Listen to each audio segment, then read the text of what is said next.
Jovan Nikolić je čovek koji je na dobrom putu da u građevini napravi pravu revoluciju. Sada već svetski poznatim srpskim patentom uspeo je ono što ostali nisu, da napravi ekološki sistem gradnje koji je neuništiv i pritom štedi energiju.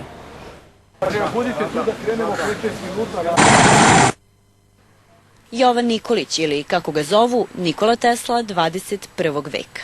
Ne mogu se porediti s njim, naravno, tavan posla. Kada je preživeo uragan na Floridi, shvatio je da je krajnje vrijeme da neko napravi sistem gradnje koji će biti otporan na 4 prirodna zla: zemljotrese, uragane, poplave i požare. Ipak za savršen sistem gradnje koji je Jovan izumeo bile su potrebne godine.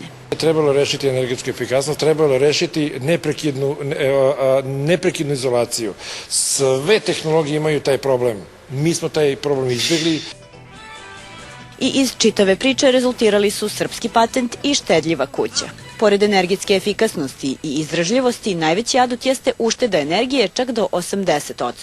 A tajna tog savršenog sistema gradnje je baš u našim korenima, u srpskoj talpi. I pomoću te srpske talpe, stare, koja je 100, 200, 300 godina se koristi u jednom, da kažemo, seoskom graditeljstvu, mi smo na konto te srpske talpe došli do te ideje. I tako smo rešili i tako smo postigli nov sistem. Jovan jedini na planeti ima mnogo funkcionalne alate kojima se svet divi i jedini gradi sve vrste objekata, bez ograničenja i u kratkom roku. Stanovi, recimo kada se gradi zgrada, otprilike ceo stan je tu nekada 15-20 dana ključ u ruke gotov, ceo sprat.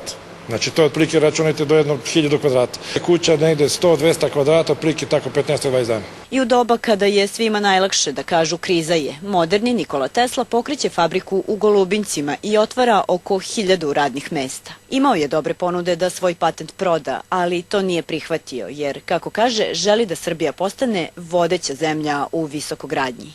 Jelena Milevski, televizija Pink.